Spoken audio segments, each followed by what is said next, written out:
a fourth-year doctoral candidate in the political science department here at U Chicago. My research looks at Black women's experiences with state violence in both Brazil and Colombia, and how they're organizing in their communities to resist these forms of state-sanctioned violence.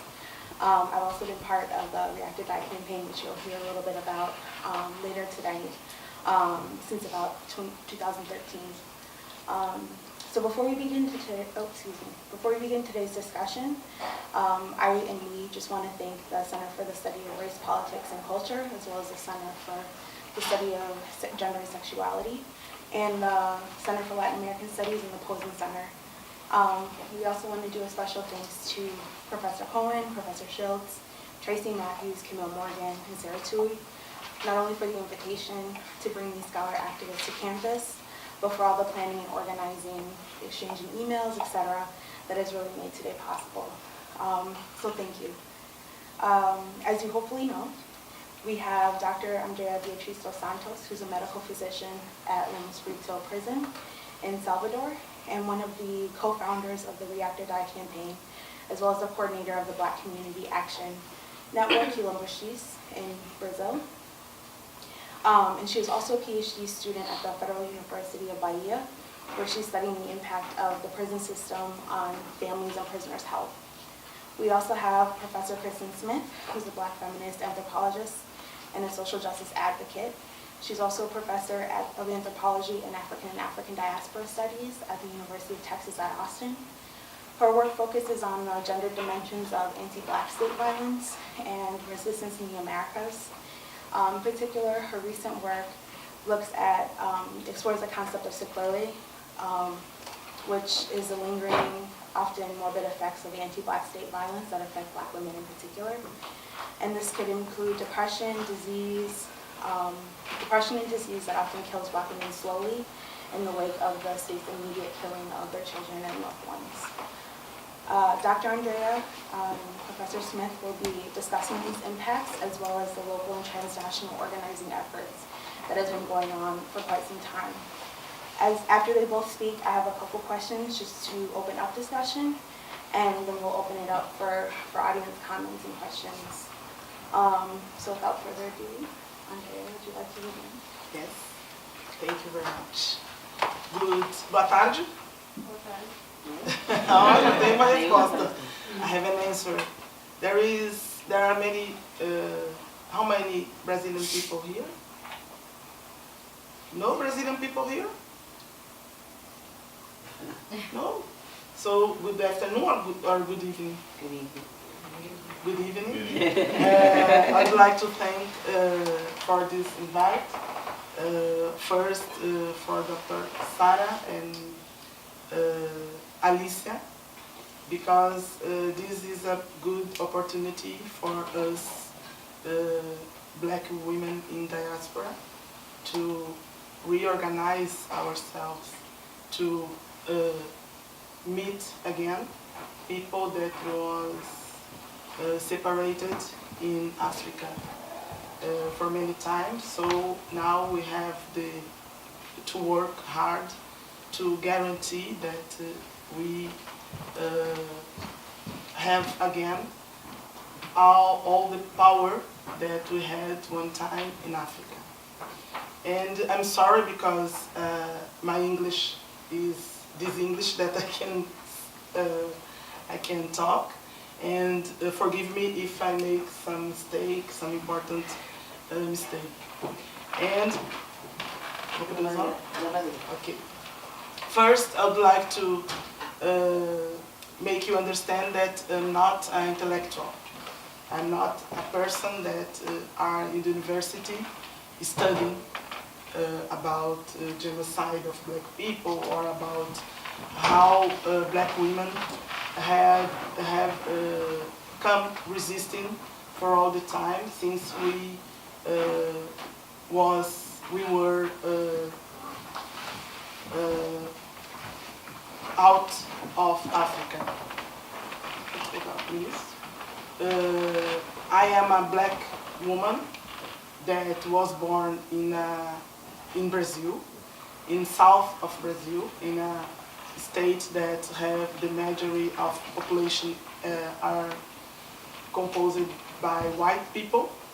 In Rio Grande do Sul is the name of the state, and there we black people are for about 12% of population, and I grew up understanding what is the meaning of racism. Not just about the concept of racism, but what is the meaning of to live in my skin, with my soul, with my heart, above the racism. I consider that I am a lucky woman because I was born in a black family that since they arrived in Rio Grande do Sul, my family understands what's the meaning of to be black in this world. Doesn't matter if you are in Rio Grande do Sul, Brazil, United States, Cuba, in Europe, doesn't matter. You are black. Doesn't matter if you are a judge, if you are a professor, if you are a physician, if you are a people that clean the streets, you are black. And I know what is the meaning of this. Because of this, all the things that I talk about, I bring with me the responsibility to change and to understand better and to show the way, a possible way for our liberation. We are talking about liberation. We are talking about to be considered human as like black people. We are talking about to be considered like people that have rights. We are talking about people that have the right to have dignity. Because of this, I'm not an intellectual. I cannot consider me intellectual. I have the responsibility to be a person that is a militant.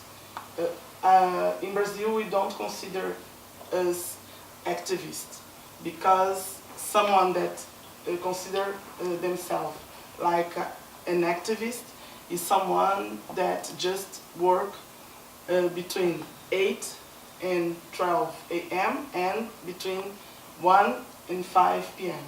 and just go home and stay with our family. To be black and have the conscientious to be black is work 24 hours per day against what we consider genocide of black people. This is the place that I am, and this is not a good place. Even that I'm here, United States, out of my country, between two persons that are very important in my life and for our struggle. Sometimes it's not so good to talk about the white supremacy, about the genocide, about to be black. And I understand exactly what's the meaning to be in a place like this, because we know what the university, how the universities work for around the world, and what is the meaning to have black people inside this place, and what is the meaning to have black people discussing racism and discussing genocide of black people. Okay? So this is important to talk. I'm not alone, because if you are African, you are part of a collective. You are part of a people. You are part of a group that have many responsibilities. And so because of this, I'm not just talking about me. Talk about me is easy. Even that in my place, I am a black woman that was born in a black family, that is married with a black man and have a black child and live without many black people. And this is the meaning. Because of this, it's hard to talk about this. Because of this, I'm not alone. And I will talk a little about this and why I'm here in Chicago, why I was in the last 24 hours passing by 5 airports to be here, and why this is important for me. Go ahead, please. So this color is red. This is the Pan-Africanist flag. Because I was born, I came from Africa, and I have no doubt about this. And this is someone that unites us around the world. Even that you was born in United States or Brazil, I understand that you are an African person. So this is one symbol that unites black people around the world.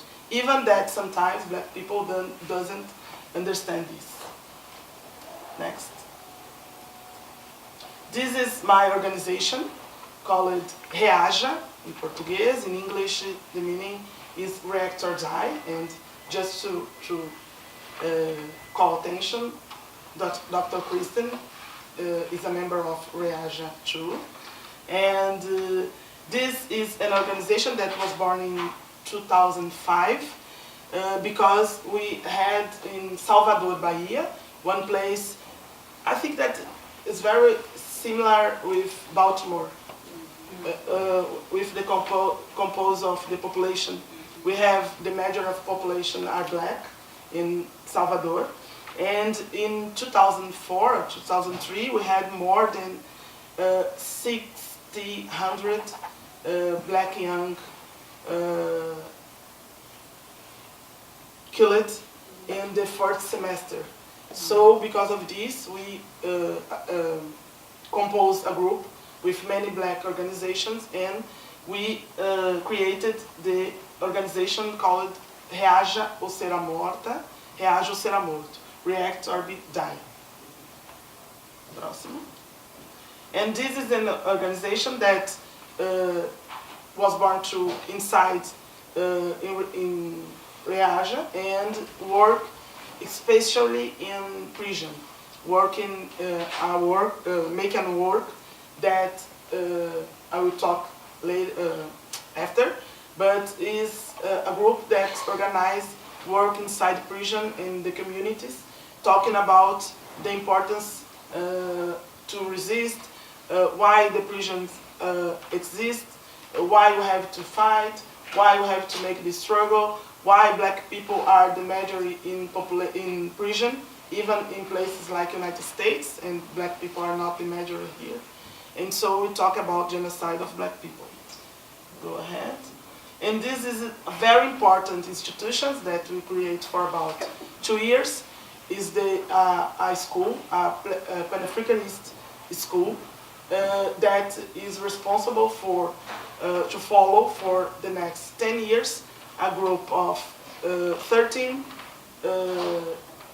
children between 5 and 13 years old, and we have to follow them with their families, trying to organize their family with education and, for example, helping families with job, with people, fathers and mothers that are using drugs, and but especially reorganizing black lives, like black people that understand the meaning of to be black in the world.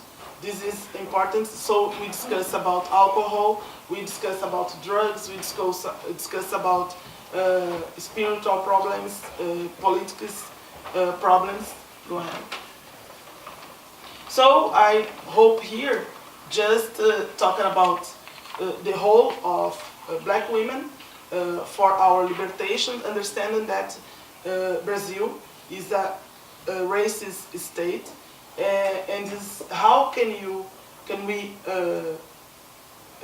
fight for our liberation, making union power. Doesn't matter if in United States or in countries of Europe. This is how I hope to talk about here. So in Brazil, we have about 200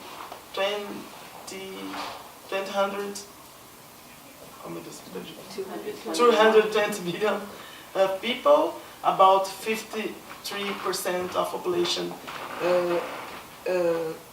considered black. There we call black people and mixed people like negros. And this is a graph just to you understand about the hope to be alive. Yes. So we have here the 80s, 90s, and 2000, and here we have black men, here white men, here black women, and here white women. So even in the last, after 10 years after, we have the same, this keep for the same way, and we have the bigger life hope is in the state that I was born. So white people live more and better in Brazil. So we have for about 710,000 people in jail. The majority are black men in the most important part of the life. And the time of the pena is about 4 and 8 years. The major are arrested because they are involved with drugs, using and sometimes selling. And in Brazil there is some important that if you are arrested with drug, doesn't matter the quantity. If you are black, if you are poor, if you're white, the treatment that you receive from the justice is very different. There are many studies talking about this. What we call the selectivity of the justice criminal system. And we have the majority of the women are black women too, and for about the total 68% are black people in jail. Go ahead. And here is just to to you understand that the difference about white, black, and mixed women, here are just diseases that you can avoid if you have the minimum of condition to talk about, to offer some medication, and to educate population about this. So I have eclampsia, preeclampsia, bleeding after the birth, infection, and Miscarriage. Miscarriage. I don't know. Here is permitted. No, is it abortion or miscarriage? Because you all use the same word for the same.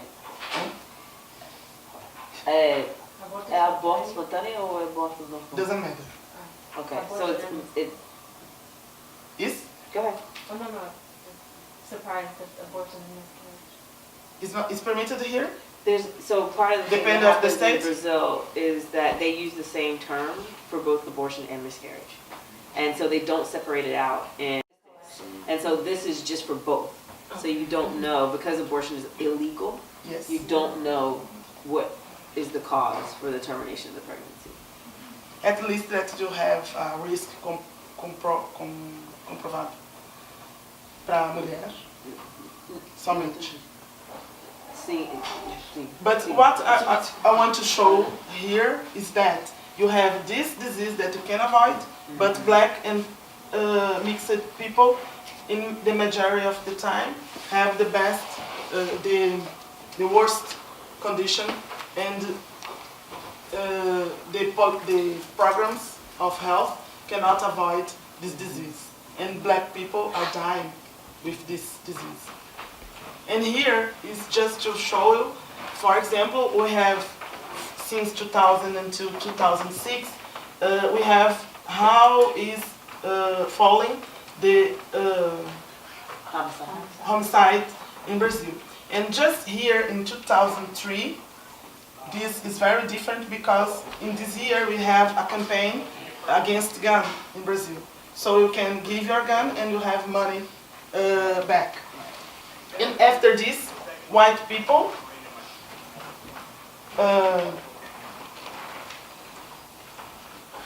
here, white people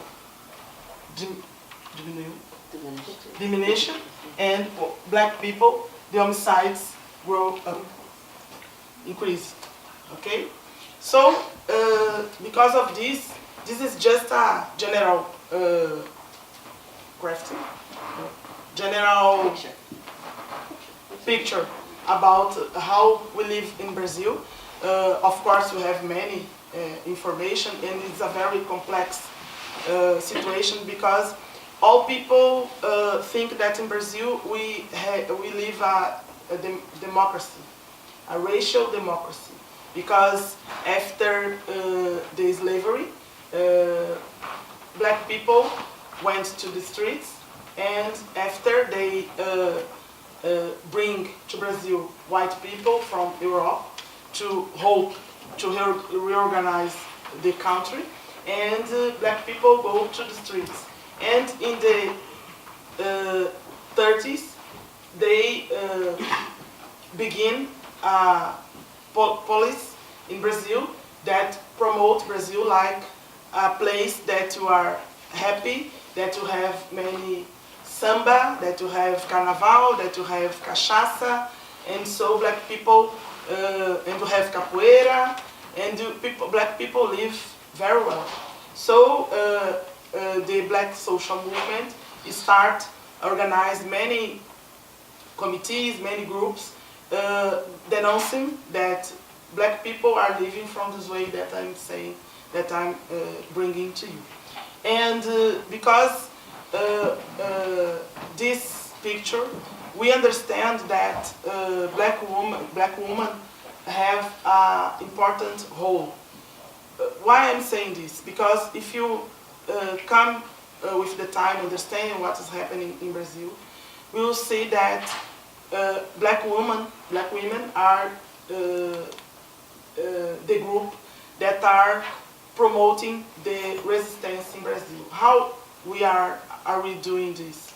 We are doing this because if you have many black men in jail, we have many women that are visiting these men, and many black women that are organizing this family when the men are in jail, or when the men are being killed by groups, by the police, and black women are resisting. Black women are the group that are in the corner, recognizing black bodies when people are disappeared. And black women are protecting their communities with their bodies when the police come to control black people. In Brazil, since 2010, for about 2010, we have black communities with what we call in Brazil UPP, or bases comunitárias. What is the meaning of this? We organize the communities, putting office of policemen inside this community to control this community, and you don't give the services that the community needs, like health, like education, just with the presence of the police. And the women are trying to organize themselves, because if the black men are in jail and the black men are being killed, we have to organize ourselves. And we consider that because we have the increase of black young men being killed, we have a big problem. We are not just talking about when this group are killed.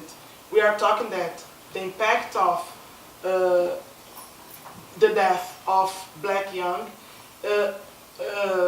have a big impact in a generation and in a family, in a community, in a city, for the black people. So we are not just talking about the physical death. We are talking about the political death, the spiritual death, the emotional death.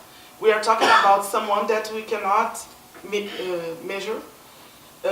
Because, for example, if a mother see or stay at home waiting for her son come, and this son didn't come because he was killed, the impact in her health cannot be measured. Because you don't have, this is not a physical problem, it's emotional, it's spiritual, it's the suffering of her soul. And this is not considered by the numbers and about when you plan some policy for people. And because of this, we consider that, because in medicine, if you talk about sequela, we talk about someone that starts when someone that caused it finish. For example, if you broke your leg and you after to be better, we stay with problem to walk, we have a sequela. But for us black people, what we have someone that is the sequela of the diaspora, of the racism, and all the time this sequela keep making a new cause for a new consequence. And so we keep this for all the time. We live together the cause and the consequence. And this is what we are living. When, for example, when a boy like Oscar Grant was killed, the impact that this have in my life is the same that have in the life of his mother, because I understand exactly what's the meaning of to be a mother of a black boy, what's the meaning of to be victim of the racism. It's the same when I talk about the death of Michael Brown, when I talk about Chacina do Cabula, is a group of 12 black youngs that were killed by the police in Salvador, Bahia in 2015. And it's the same modus operandi of the state. The state kill black people acting or by omission. It's the same. By omission because they don't guarantee that we can live with dignity, we be considered human, and for action when they put the police and recognize black people like the enemy of the state. And so because of this, I call this sequela, and this is some concept that was born inside, in the soul of the fight, in the soul of the struggle, because you understand that this is what we are living, fighting against the genocide. And Comando Vital is some expression that was born because we recognize that the role of the black women in this struggle is to keep black people alive.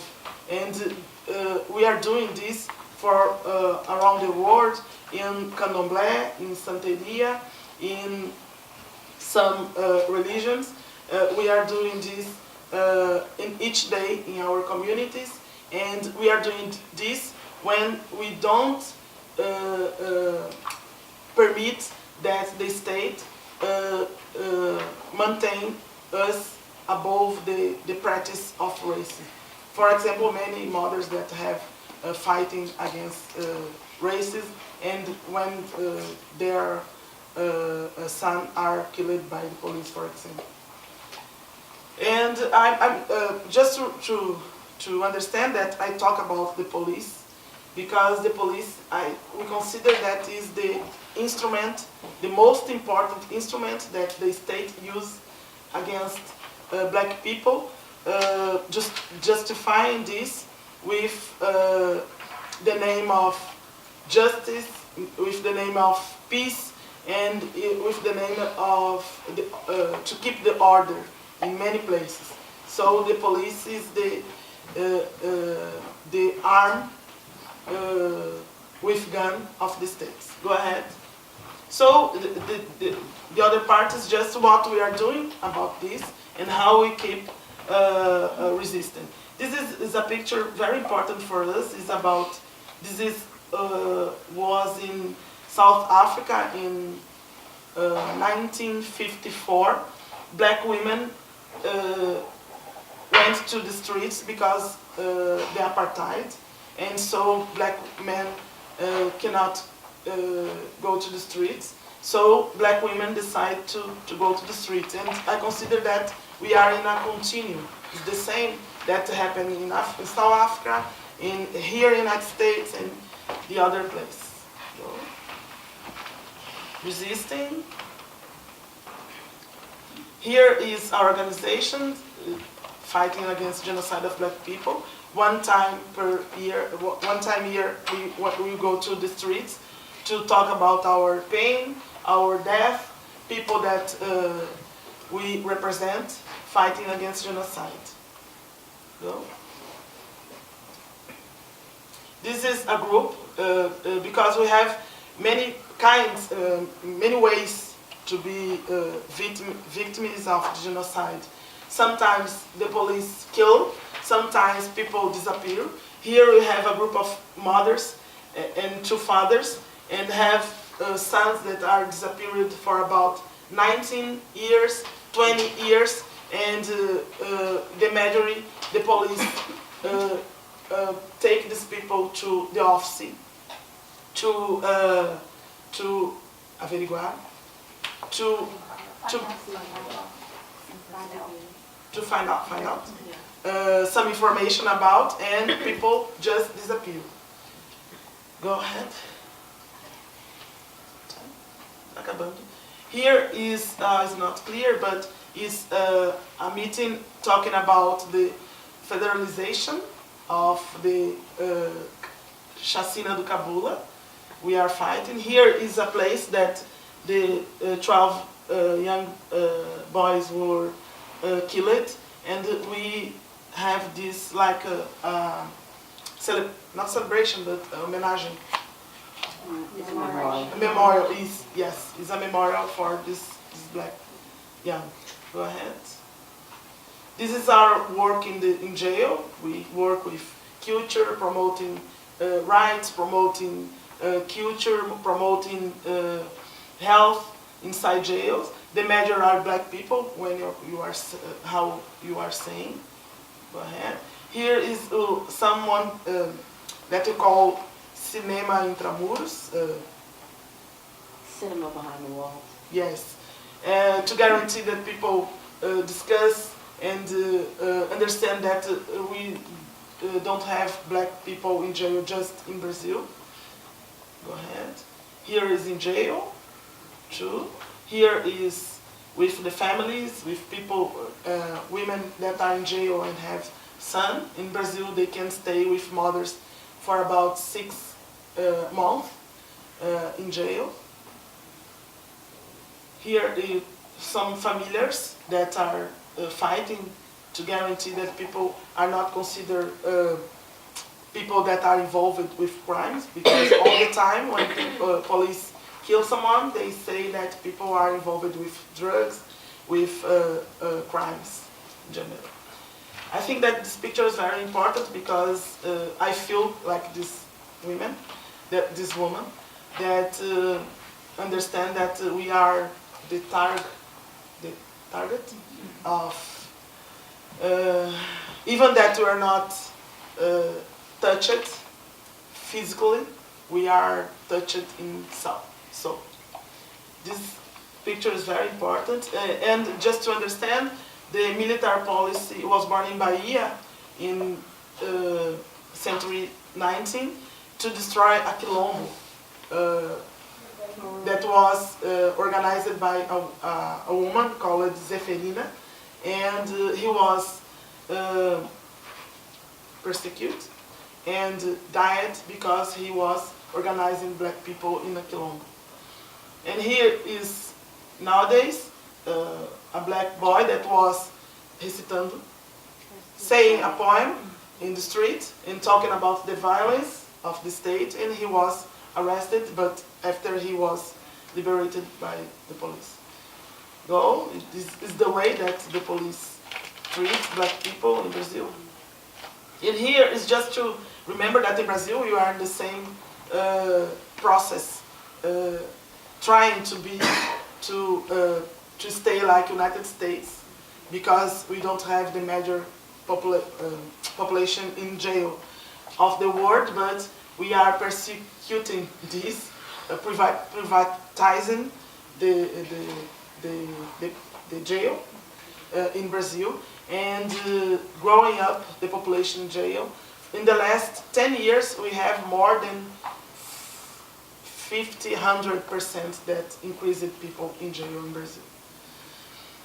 And this is in our march in the streets, talking about the fight in 2013.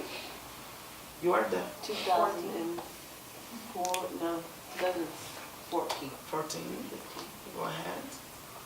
Here is, we were in Texas, trying to make this struggle bigger than Brazil. Understand that you have here Angola, Tres, you have to fight against. You have many black Panthers that are arrested because they understand, they believe that you have to fight against racism. Here is Alicia in 2014, supporting our fight in Brazil. Here, go ahead. Just women here were in jail. Again. And here our struggle is international. We have many people that are important for us, understanding their responsibility with this struggle. Winnie Mandela, Kathleen Cleaver, and our group, some part of our group inside jail. And here are the men that support us in this group, in this fight. Here is, it was in this year. We have the front of our, when we go to the streets, we don't put the black men in front, because if black men are in the front, the police come and beat and have guns. So because of this, we put our bodies, and so they sometimes they don't are violent with us. So, obrigada, graças, thank you. Against genocide of black people, no step back. Thank you very much.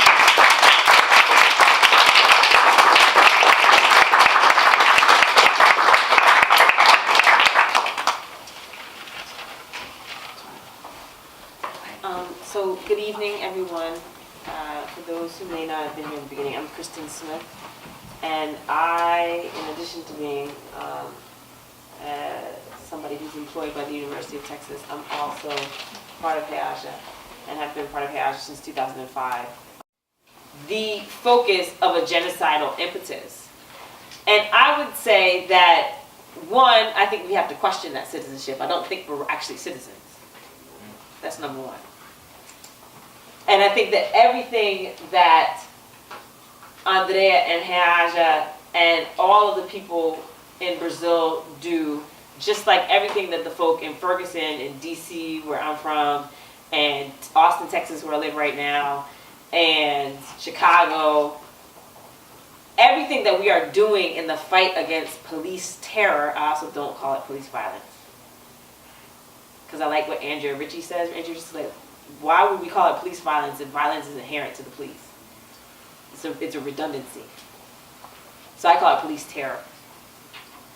So everything that we are doing in terms of organizing in opposition to police terror is because of that positionality, because of that relationship that we have to the nation state. And for the purposes of the context of this class in particular, you can't talk about that without talking about how that's gendered. Why? If we turn on, anytime we have conversations about anti-black state terror, anti-black policing, who do we talk about? Yeah, I'm actually asking, so I can. Yes, the black men in particular, right? How do we talk about black women? Everyone's like, not at all. We don't talk about them at all. And when we do talk about black women, in the rare occasion that it happens, right? It's in moments like what happened in the state where I live with Sandra Bland. And that's an exception, right? Here in Chicago is really kind of the focus, and to me it's very much the heart of the movement around Say Her Name and around drawing attention to violence against black women. I think about Rekia Boyd, and I think about all of the movement that went around her death. But one of the things that I think that my work with Peaja has helped me to understand and to see, and particularly my work with Andrea in particular, because Andrea is a medical doctor and she was talking to us about sequela and what that term means. And when I first heard her use the term sequela, I started to really think about what that means in terms of gendering our understandings of anti-black violence. And what I realized is that we have a very patriarchal and masculinist approach to talking about anti-black state terror. Why? Because we rely almost exclusively on quantitative analysis. We rely almost exclusively on counting the bodies. Quite literally. We quantify black death. And in that process of quantification, we have a very narrow perception of time. We only look at the moment. So we're only worried about what's on that dash cam for that 5, 10, 15, 20 minutes that we have it. And we never think about the surrounding temporal frame that leads to it. To me, that is where we get our gender politics very, very wrong. Because if we have a quantitative, Cartesian approach to thinking about black death, then the body count is always going to give us more black men. But if we move away from body count and we think about the reverberating and lingering effects of black death in a concentrical frame, in a temporal frame that goes beyond the linear, in a conceptual and academic frame that goes beyond the quantitative, then I would argue the disproportionate targets of anti-black policing are actually black women. Why? Does everybody know the story of Khalif Browder? So Khalif Browder was a young man who was incarcerated in Rikers Island as a minor for allegedly stealing a backpack. He was incarcerated for 3 years. During that 3 years, he was subjected to torture, solitary confinement, and unspeakable conditions. His case was so egregious that it drew widespread attention here in the United States. A lot of celebrities were kind of organized around getting him out of Rikers Island, including Jay-Z, who's worked on a documentary about his life. And his mother, Venita Browder, tirelessly worked to get her son out of jail. So imagine, you're in solitary confinement. You are being subject to torture and beatings by prison officials. And you were accused of, and not even found to have, you were accused of stealing a backpack. You can imagine the effect that that had on his life. When he was released from Rikers Island, he went back to live with his mother. Shortly thereafter, he committed suicide. About a year later, his mother died of a heart attack. When we think of state violence and state terror, we don't count Khalif because he didn't die in prison, and we don't count his mother. But when we rethink our approach to how we understand this phenomenon, and if we think about it, not in quantitative, immediate death terms, but in concentrical, reverberating terms, then the state is not only responsible for Khalif's death, but also responsible for Venida Browder's death. Switch transnationally into a different direction. A couple years back, the military police in Rio de Janeiro shot 100 rounds into a car on the side of the road filled with 5 young black men, killing everybody inside. The young black men were there together celebrating the first paycheck of the youngest that was in the car, who was 16 at the time. The police pulled over the car, did not ask any questions, and just shot rounds into the car. Once everybody was dead, they then tried to plant a gun on the driver.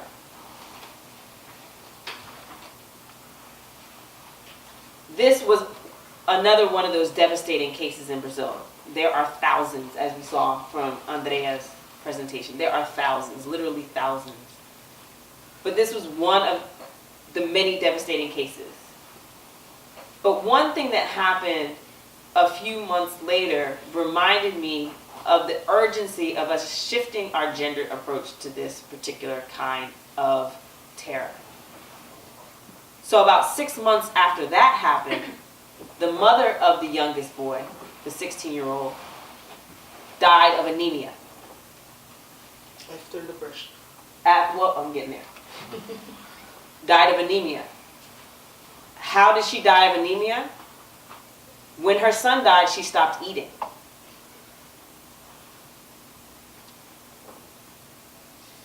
Which led to acute disease and her eventual death. But when her family members were interviewed after she passed away, they told reporters she died of a broken heart. There are so many cases that we never think about and we never pay attention to that shift the gendered picture of what this terror looks like.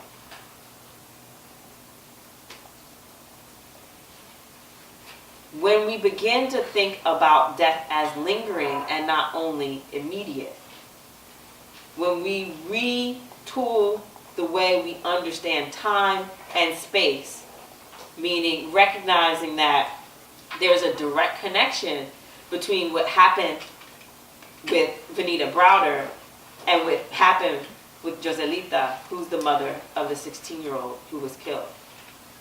And the processes that killed both of them, and I would say killed both of them not as an after effect, because I don't want to think about this as after effects. I actually want to think about that as a part of the process, as a deliberate act of death, as a deliberate act of killing. And there are many arguments that can be made around that, particularly the way that state services are withheld from the families of those who are killed. So in the case of Joselita, for example, she had depression. Everybody knew she had depression. She could not get state services. She could not be treated for her depression. She couldn't afford it, and nobody offered it to her, even though the depression was a direct result of state-precipitated death. So the state should have been responsible for her at that point. it was not.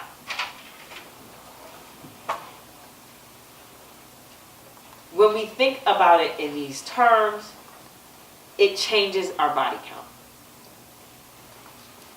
It genders our body count. It genders anti-Black killing in new ways.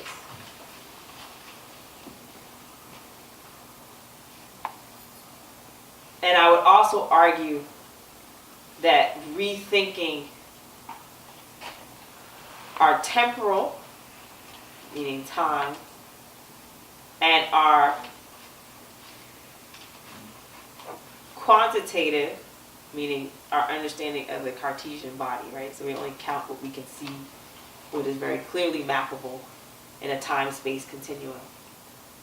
I would also want to extend it more to think about space as well. Because if we rethink time and gender it, in order to understand this phenomenon, we also have to rethink space. In which case, what happens in Brazil and what happens in the United States is much more intertwined than what it appears. It's not the cut and dry, easy, discrete, national bounded, culturally specific phenomena that we want to talk about. And so that's the frame that I want to leave you with. I don't want to take up much time because I want us to have time for discussion. That's how my work with Reaja has influenced my work. That's how I believe we can begin to revolutionize how we talk about these things and make Black women visible in ways that we haven't been up until this point. Thank you.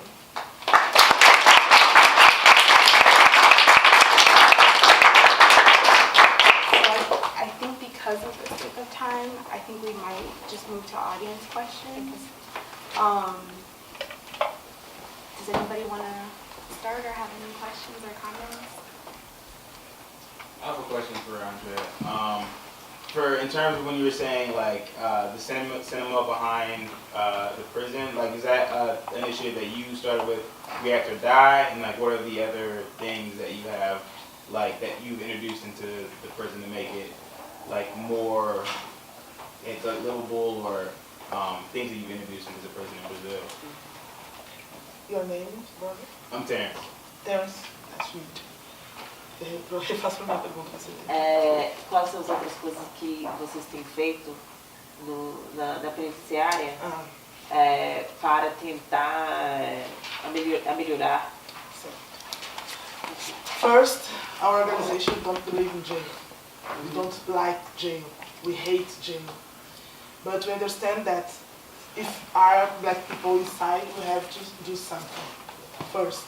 So we have a group of familiars, and we follow with the familiars that people that are in jail, trying to see the process, how people have rights to go to the street, to out of prison, what the people need to keep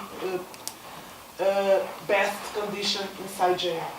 In the last year, we have problems with the state because they didn't guarantee the ideal of food and the conditions to work inside jail. So we have many meetings pressing the state to guarantee that people in jail, doesn't matter if Black or white, but people in jail have the rights answered, like food, to guarantee that a man, an adult man, have the minimum of food in day. We are trying to guarantee that when people go out of prison, they have work outside, they can come back to their family, because sometimes people stay for about 15 years. Imagine if you entered in jail in the last 15 years.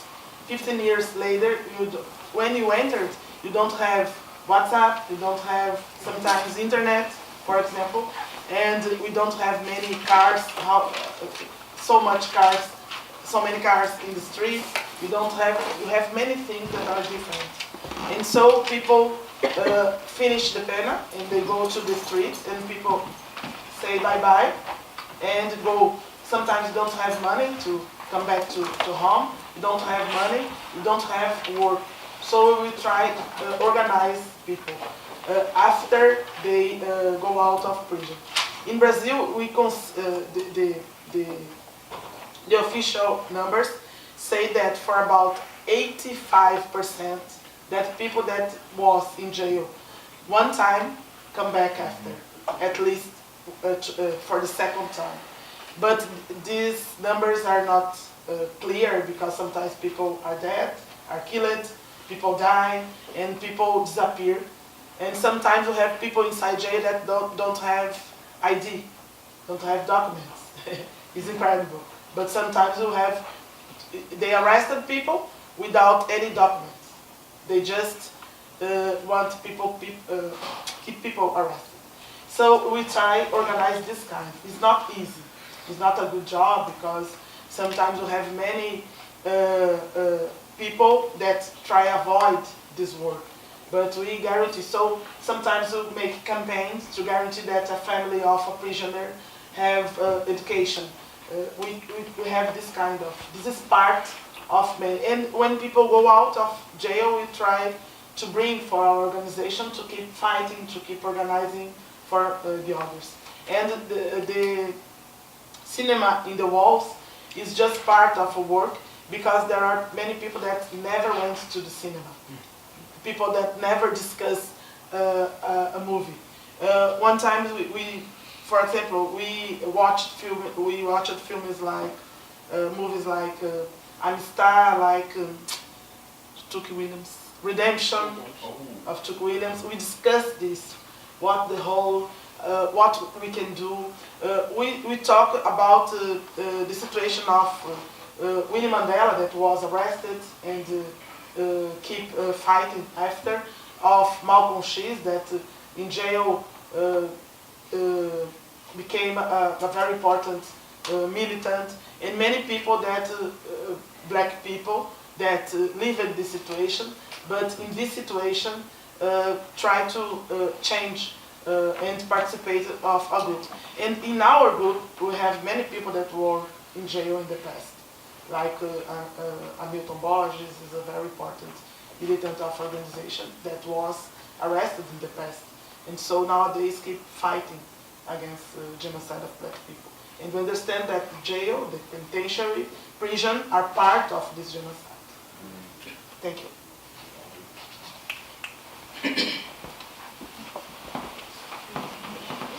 Obrigada pela sua fala aqui. Falo primeiro português e inglês. Tá, vou falar português para vocês não entender. I'm going to say my question in Portuguese and then I'll say in English. Se vocês, para as duas, né, se vocês podem falar um pouco do papel da desumanização na geração de tanta violência, né, que não é só violência fatal, violência policial, mas de muitos órgãos do Estado. Em relação a essa desumanização, eu queria trazer a categorização de alguma categoria de pessoa merece morrer, que é o bandido, o criminoso. Aquela frase famosa, bandido bom é bandido morto, né, que é tão famosa no Brasil. A minha pesquisa é em São Paulo, e quando eu estive lá agora em setembro, houve o julgamento da chacina de Osasco. E houve uma checklist de perguntas. Seu filho, quando eu tinha uma familiar, né? Seu filho tinha passagem? Seu filho estava envolvido no crime? Seu filho era usuário de drogas? E só depois dessas três, não, ele não tinha passagem, ele não era criminoso. Daí eu me solidarizo com a senhora, né? Que aí houve um julgamento, né? Uma pena muito grande dos policiais e do GCM responsável. Mas é totalmente uma exceção, né? Então aí falar dessa desumanização, essas categorias de pessoas que merecem morrer, como é a construção social dessa problemática do criminoso, do bandido que merece morrer. Se ele tiver passagem, então não tem problema, né? And so my question was about dehumanization, the role of dehumanization in the way that Não, pode. Eu tô dizendo pra ela começar, que ela é mais velha. The way that the criminality is used as a category to say that certain people deserve to die. And we see that all the time here with all kinds of police killings, right? Sort of what was the person doing? You have to literally be an angel to sort of not be deserving of your own death at the hands of police. And so I gave an example of a trial that I was at in Sao Paulo of a massacre of 19 young people by police. And there was a question, a checklist of questions by the judge and by the lawyers, the defense attorneys of the mothers and sisters and others who testified, and it was always, was your son or brother involved in crime? Were they a drug user? Did they hang out in these locations that were known to be, hangouts of criminals? And only after you had the three no, would you hear, I'm in solidarity with your pain, I'm very sorry for your loss, etc. And that was a very exceptional case because there was actually, I think, 600 years total in jail time, of a jail sentence that were given to the police officers involved. And so it's very exceptional in Brazil. So just the way that very carefully constructed image of this person did not deserve to die because they had no involvement in criminality. So just how you've seen the role of dehumanization and the role that criminal involvement plays in. First, your name? Yanilda. Yanilda. You are from São Paulo? Não, sou dominicana. Português muito bom. Dominicana. So, but São Paulo is an emblematic place because we have a place that have many rich people in São Paulo, and you have the big gap between people that have many rich and people that don't have anything. And São Paulo is a place that money is very circulate very easy. And with this we have many important information about. For example, there is a study published by a man called Sérgio Adorno, and he studied the difference when we have the same crime and you have black people and white people. And he bring the points of the difference, that comprehension for the part of the judge that are looking to the people that commit the crime and how this work for the justice. So this can show us that the justice are not blind. We know this. And if the justice are not blind, it's because the justice is part of a system, a big system, composed by the justice, by the institutions, and the measure of the institutions are not blind. They can see the difference between me and between you and between Sarah, for example. This is not a doubt for us. And when you talk about, for me, in my organization, are three different things. The no deshumanization, someone that, I don't remember the name of the author that worked with de humanidade. Não, eu não lembro o nome, mas a palavra, tá certo? De-humanity? Yeah. Tu lembra, mas... No. Three things. No humanization, no recognize our life as a people that have humanity. Non-humanity. Yes. Yeah. So for me it's different. Deshumanization is when you recognize that people are human and you are taking the humanity. And for me, black people, for all around the world, we don't have any humanity. They don't recognize us like a human. If you try to see what happened with Michael Brown, with Sandra Bland, with many videos that are circulating on the internet, when there is a video that a white policeman stop a car and a woman say, "Oh, I was afraid because I thought that you can shot me. And he answered, oh, we just shot black people. You shoot black people. Yeah. Shot or shoot. Yeah. I'm sorry. It's okay. And this is an example. This group are not in the university, there is not a concept, it's a practice. And if you are black, you are now recognized. For example, I have a child, he is 11 years old. He knows the meaning to be black, because when the police pass in the car, they look at him, he have dreads, like me and his father, and the police look at him and use the gun to put the terror in his life. This is more the deshumanization. This is it's treat you like an animal. And sometimes people have more love for a dog than a black people. And but this is important. But we are not. I consider that, for example, in Brazil, the slavery finished in century 19. And until the final of the slavery, we are considered things. The senor, the master could sell black people, change black people for animals. So just for the last, nós temos um século? Nós não temos um século, 1988 para 2088, né? We don't have 1 century that we are considered human. It's recent, and white people are considered human by themselves, since that they could control the world, since that they could organize the white supremacy like the top of the world. But the others, indigenous black people, are not considered human. So it's not a question to be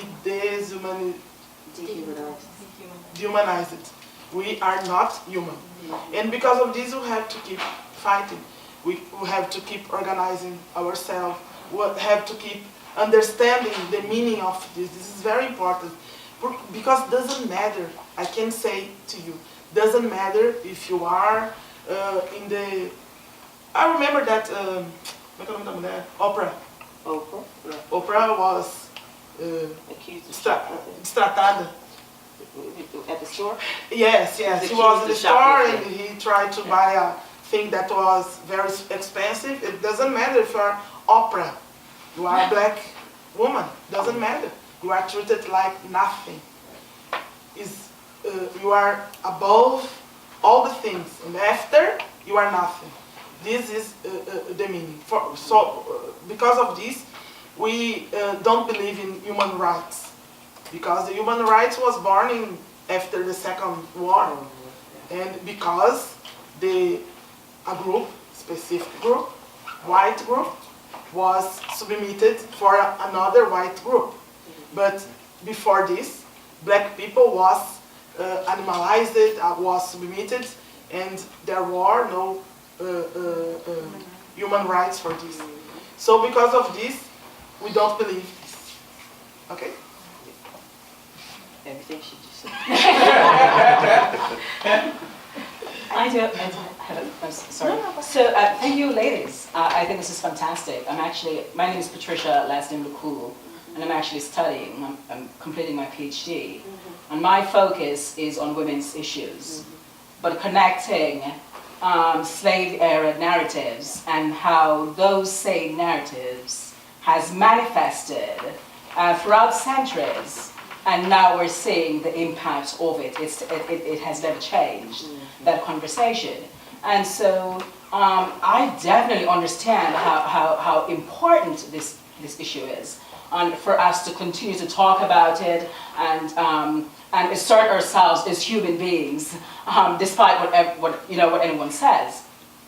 And I think the core of that is perhaps to go back, because I think to move forward, we do have to go back and understand how we evolved to this point, how we're currently seeing what we're seeing and experiencing what we see, what we're experiencing. It began somewhere, and we have to go back and understand that and deconstruct it in order for us to empower ourselves, right? And be able, because perhaps we have to do that. Perhaps that's where it starts, because nobody else is going to do it. It's not like, all of a sudden we're going to have this great paradigm shift where, in the eyes of whites, we are now human beings. It's us that has to internalize that and then express it, as you talk about in terms of being proud and alive in your blackness, as this powerful being that I am, not anything that anyone has ever said that I am. But in terms of actually getting others involved in conversations like that, like this, because we're going to do our part, and I think seeing you ladies here, I think this is us doing our part, and we just have to continue doing that. But there's also, we can't do it alone. So how do we get others involved in the narrative? In terms of your organization, how have you worked? What kind of plans have you put together to invite others to the conversation so we can really have these deep discussions that we do need to have on both ends? I think that's a great question. I think, ever since I've been involved in Hayaja, we've made a concerted effort to bring people in, and have constantly brought people in. I don't know how many people we've brought to Brazil to see the work that Hayaja has done in the past 12 years, to collaborate, etc. But the one thing I will say is this: I think that at least for those of us that are doing this work that we're talking about today, transnational coalition building is extremely difficult. And language barriers have a lot to do with that. I think language barriers and imperialism, I think, are the two biggest things that we kind of face, right? Folk really, and I'm from the U.S., so I'm going to say this, I'm going to critique us, so take it as a loving us critique. We come into spaces and we want folk to tell us how they're like us. And we want folk to tell us how what they're doing, make what they're doing legible and understandable to us. And it doesn't work like that. And that's a serious struggle. And I'll be really honest with you, it's a struggle for everybody, not just the most obvious folk. Sure, of course. I've had exchanges with people who I thought were really supposed to get it, and they don't get it. And so I think that constantly being humble and constantly critiquing ourselves is the first step to us breaking down some of these barriers so that we can actually start to work together around certain issues and get the ego out the door. Right. And I think part of getting the ego out the door is showing up even when nobody else shows up. So you saw one of the pictures that Andrea showed from one of the marches from 2014, where there was 51,000 people who came out to the march. But I remember 2007, exactly, when I was at the march, it was 10 of us. And so I've been there when it was 10, I've been at meetings when it was 5, and I've been with 51,000. And I think that part of what I have learned as somebody who's from the outside looking towards and trying to organize transnational solidarity is that you show up even when it's not cute, even when it's not popular, even when it's not in style, and you keep showing up, even when it hurts, even when you're angry. And that's the only way we can bring people in. And so I think about that a lot. If I had given up a long time ago, And it would have been really easy to give up because it's frustrating, right? It's frustrating when you make a contact and you're trying to bring organizers together, and you're like, these people should really speak to one another because they get each other's struggles. And then folk are like, oh, I don't want to be here because there's no hot water. That's a frustrating thing, right? But I think we have to persist, and we have to just keep doing it. And we have to just keep speaking our truths until somebody listens. And that's how we start to bring people in. That to me is the answer to that question. Thank you. Thank you. A gente tá fofocando.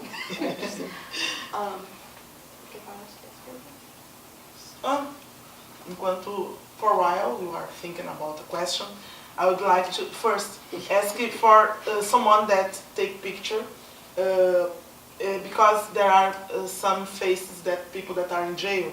So because of this, I just ask you to not divide, because I have to preserve people that are here.